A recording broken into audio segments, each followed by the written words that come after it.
Magnetic effect of current, magnetic effect of current 11वां chapter है M Karim का, उसका सोल्यूशन हम लोग देख रहे हैं। तो पहला सवाल, इस सवाल में कह रहा है कि in given figure A B C is an equilateral triangle of side 10 centimetre, C D is a current element of strength 0.2 ampere metre, calculate the magnetic field induction at A. देखिए ये एक इक्विलेटरल ट्रायंगल है। कौन सा triangle है? Equilateral. Equilateral triangle का मतलब होता है जिसका तीनों साइड बराबर हो, उसको कहते हैं इक्विलेटरल ट्रायंगल। तो ये ए है, ये बी है, ये सी है। देखिए यहाँ पर एक करंट एलिमेंट है। मान लीजिए इस करंट एलिमेंट में आई करंट चल रहा है और इसका लेंथ कितना है? डी एल है। ठीक है, ठीक है। C D is a current carrying element, C D is a current carrying element, calculate the magnetic field induction at A. तो ए पॉइंट पर मैग्नेटिक फील्ड इंडक्शन निकालना है। तो सबसे पहले देखिए इसका डायरेक्शन एक बार मैं निकाल के दिखाता हूँ। तो आप अगर इस वायर को ऐसे पकड़ोगे, इसमें करंट किधर चल रहा है? इधर चल रहा है। तो इसको ऐसे पकड़ोगे और तो कैसे मैग्नेटिक फील्ड होगा? ऐसे होगा लाइंस। मैग्नेटिक फील्ड लाइंस किस तरफ से होगा? इस तरफ से होगा, इस तरफ से होगा, मतलब ऐसे ऐसे घूमेगा। तो जब यहाँ पर आप जब यहाँ पर से मैग्नेटिक फील्ड लाइंस कैसे होगा? एक सर्कल पास करेगा तो यहाँ से ऊपर की तरफ होगा ना उस सर्कल, वो सर्कल यहाँ से कैसे पास करेगा? ऐसे पास करेगा, ऐसे। तो उस पॉइंट पर सर्कल के अगर टेंजेंट खींचेंगे तो वो किस तरह से होगा? इस तरह से होगा, ये वाला लाइन होगा टेंजेंट। तो डायरेक्शन क्या हो गया इसका? ऊपर हो गया। तो ये क्या है? ऊपर की डायरेक्शन होगा सबसे पहली बात मैग्नेटिक फील्ड। अच्छा देखिए मैग्नेटिक फील्ड का स्ट्रेंथ क्या होता है? मैग्नेटिक फील्ड अगर इस पॉइंट पे निकालना है तो मान लीजिए ये इस पॉइंट का आर वेक्टर है। क्या है? आर वेक्टर है। यहाँ से ये क्या है? आर वेक्टर है। और डी एल किस डायरेक्शन में? इस डायरेक्शन में। तो बायोट सवाट लॉ लगा के हम क्या लिखेंगे इस पॉइंट पर? अगर ए पॉइंट पर हमको मैग्नेटिक फील्ड लिखना है बी, तो बी लिखेंगे mu naught upon 4 pi I D L cross R, D L cross R upon R cube. ये आर वेक्टर है। तो बताइए आर और डी एल के बीच का एंगल कितना है? 90 डिग्री। तो यहाँ पर हम क्या लिखेंगे? 4 पाई आई, इस डी एल क्रॉस आर को मैं खोल रहा हूँ, तो D L R sine theta हो जाएगा, जहाँ पर थीटा क्या है? Angle between D L vector. D L vector का डायरेक्शन क्या है? ये है, ये है। और angle between R vector, R vector का डायरेक्शन क्या है? ये है। तो इस थीटा का वैल्यू कितना होगा? 90 डिग्री। तो थीटा का वैल्यू मैं कितना रखूँगा? 90 डिग्री रखूँगा। Mu naught upon 4 pi I D L R sine 90 degree का वैल्यू सीधा 1 रख सकते हैं, और आर क्यूब। अब बताइए ये इस आर को कैसे निकालिएगा? इस आर को कैसे निकालिएगा? तो ये देखिए ये ट्रायंगल का साइड दिया हुआ है और ये इक्विलेटरल ट्रायंगल है, तो ये कितना डिग्री होगा? 60 डिग्री। तो आपको कौन सा लेंथ निकालना है? अगर ये लेंथ आपको चाहिए तो ये लेंथ और ये लेंथ क्या है? ये लेंथ और ये लेंथ बराबर है, ये लेंथ और ये लेंथ बराबर है। तो अगर मैं इसका प्रोजेक्शन लूँ, परपेंडिकुलर प्रोजेक्शन लूँ इस लाइन पे, तो ये क्या होगा? मतलब ये अगर ए है तो ये दूरी क्या होगा? ए साइन 60, ए साइन 60 होगा ना, या ए कॉस 30। ये दूरी ए साइन 60 होगा या ए कॉस 30। तो मैं आर को क्या लिख सकता हूँ? मैं आर को लिख सकता हूँ ए साइन 60 डिग्री। अब ए कितना दिया हुआ है? ए दिया हुआ है आपको 10 सेंटीमीटर, और साइन 60 का वैल्यू क्या आता है? √3/2। तो इतना सेंटीमीटर आ गया, 10√3/2, यानी कि 5√3 सेंटीमीटर आ गया आर का वैल्यू। तो इसको, लेकिन आपको इसमें आर रखिएगा तो किस रूप में रखिएगा? आर को मीटर में कन्वर्ट करके रखिएगा, ठीक है। और आई डी एल जो है ये होता है करंट एलिमेंट का वैल्यू।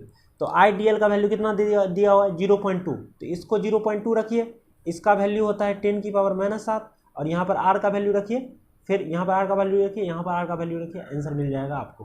तो डायरेक्शन भी आ गया और उथी भी आ गया, वैल्यू भी आ गया।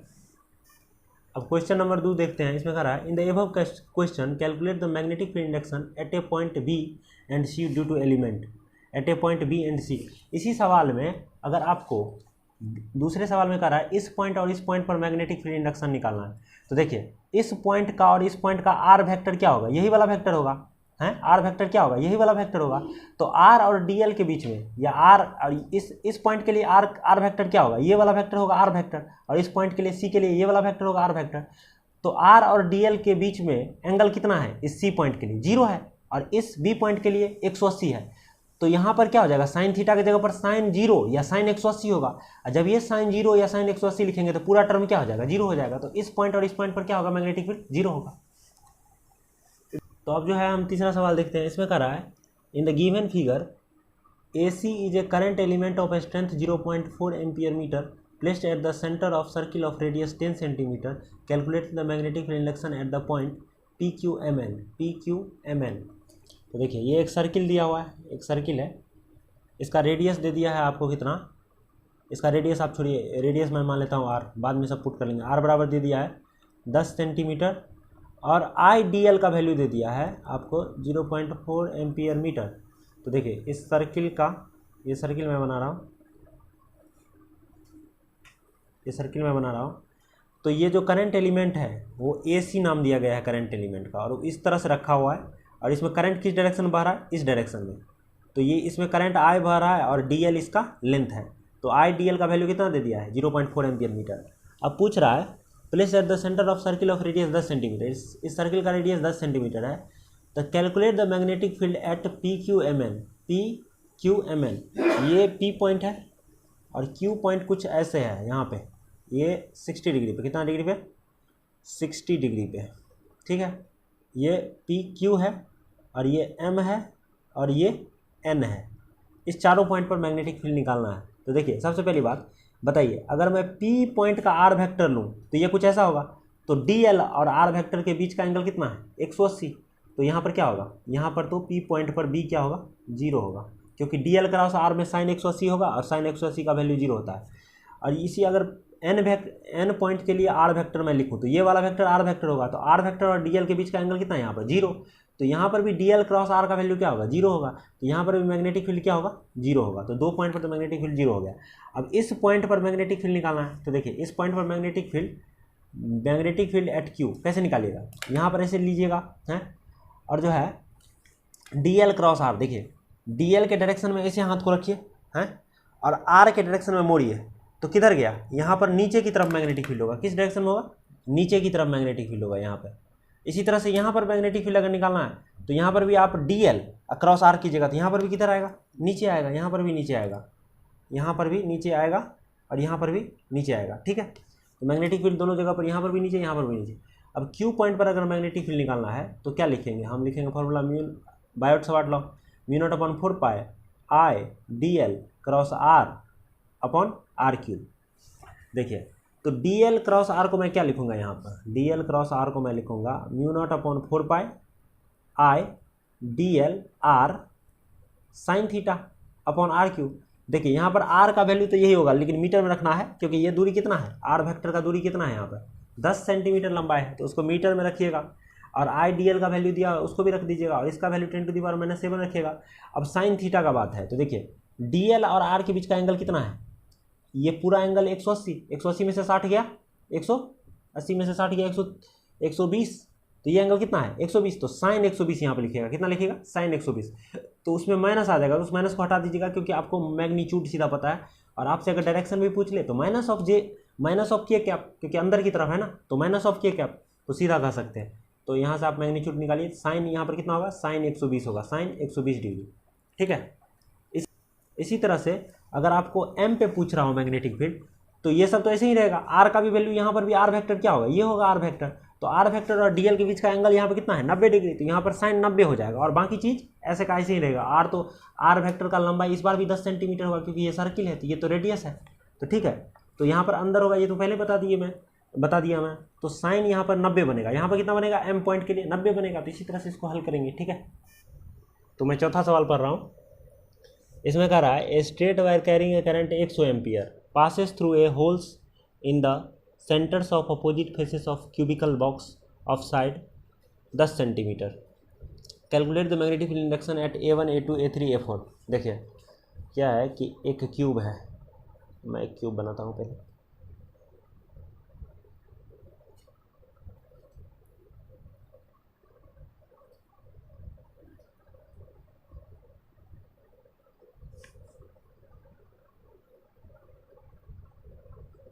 ये क्यूब है, इसका साइड कितना दिया हुआ है 10 सेंटीमीटर, ठीक है। इसका साइड कितना दिया हुआ है 10 सेंटीमीटर, A बराबर 10 सेंटीमीटर यानी कि 0.1 मीटर, ठीक है, इतना दिया हुआ है। अब क्या है ना कि इससे एक करंट कैरिंग वायर पास कर रहा है, देखिए किस तरह से पास कर रहा है, मैं बना रहा हूँ ऐसे, घुसा यहाँ पे इस क्यूब के अंदर, और फिर इसे करके निकल गया, दिख रहा है आपको, इस तरह से करंट गया, इससे इधर से निकल गया, और इसे आई का वैल्यू दे दिया हुआ है, ठीक है। करंट इससे पास कर रहा है 100 एम्पियर, कितना पास कर रहा है 100 एम्पियर। इस पे 4 पॉइंट लोकेट किया गया है। A1 एक पॉइंट है जो कि इस वायर पर ही है, मान लीजिए ये अंदर का मैं पिक्चर बना रहा हूँ डॉटेड लाइन से। A1 इस वायर पर ही पॉइंट है। एक पॉइंट A4 है जो भी इस वायर पर ही है, ठीक है।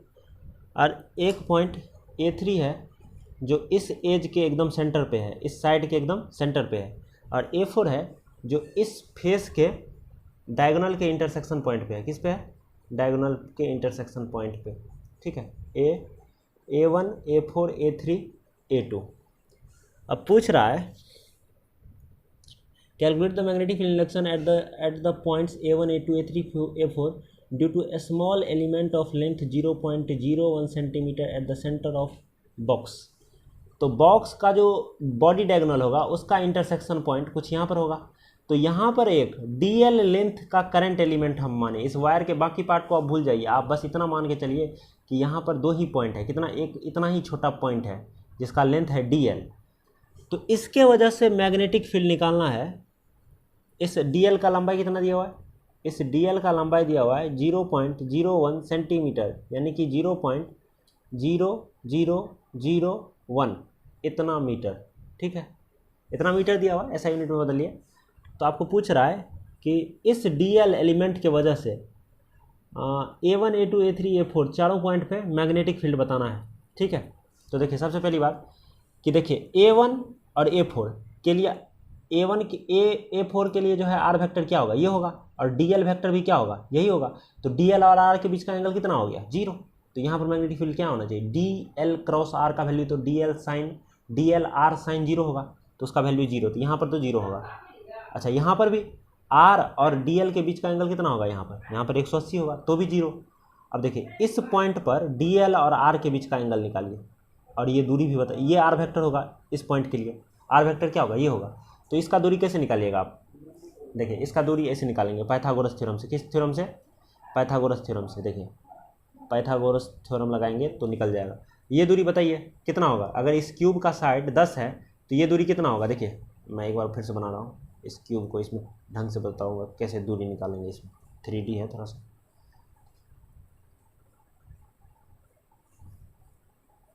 अब देखिए मान लीजिए इस क्यूब के एकदम सेंटर पे, यानी कि बॉडी डायगोनल पे कोई पॉइंट है, तो वो पॉइंट इस फेस से कितना दूरी पे होगा? A/2 दूरी पे।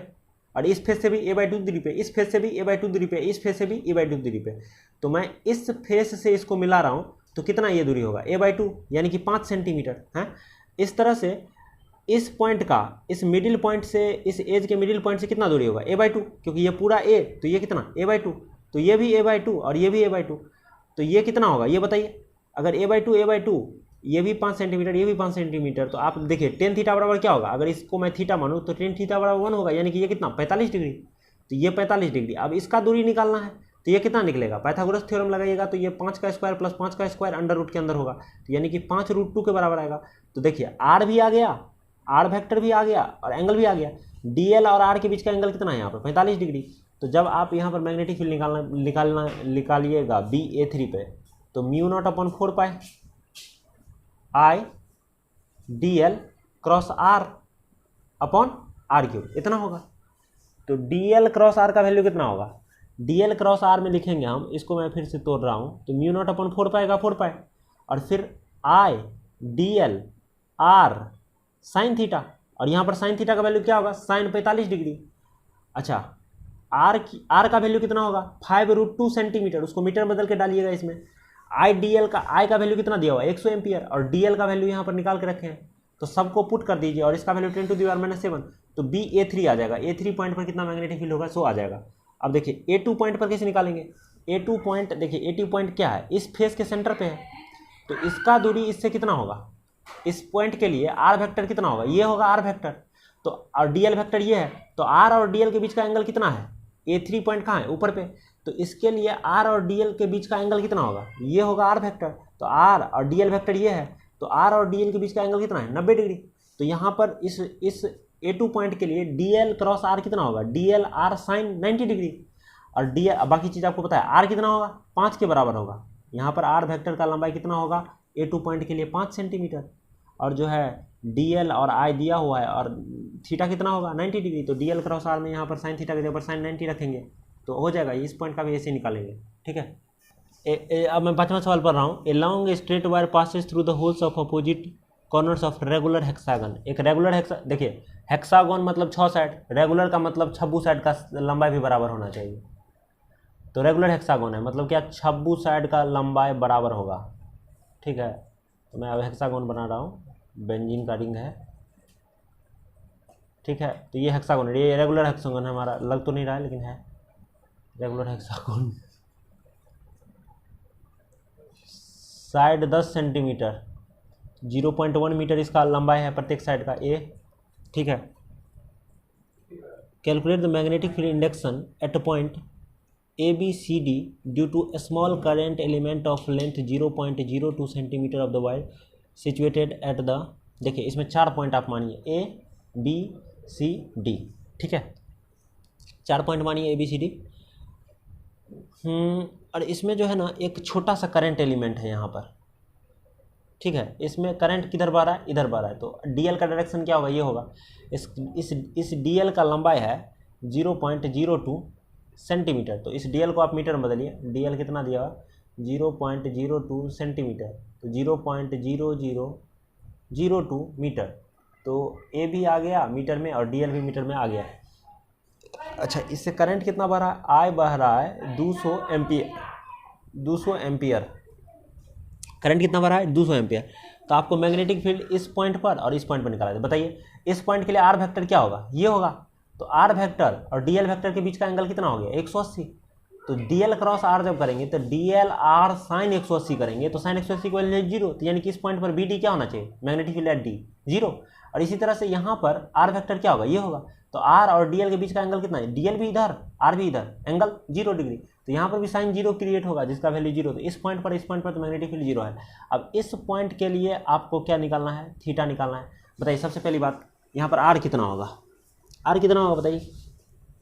इस अगर मैं इसको R वेक्टर कहूँ B पॉइंट के लिए, तो इस R वेक्टर का लंबाई कितना होगा, R वेक्टर का लंबाई कितना होगा। तो देखिए R वेक्टर का लंबाई निकालते हैं, ये भी R ये भी R, ठीक है।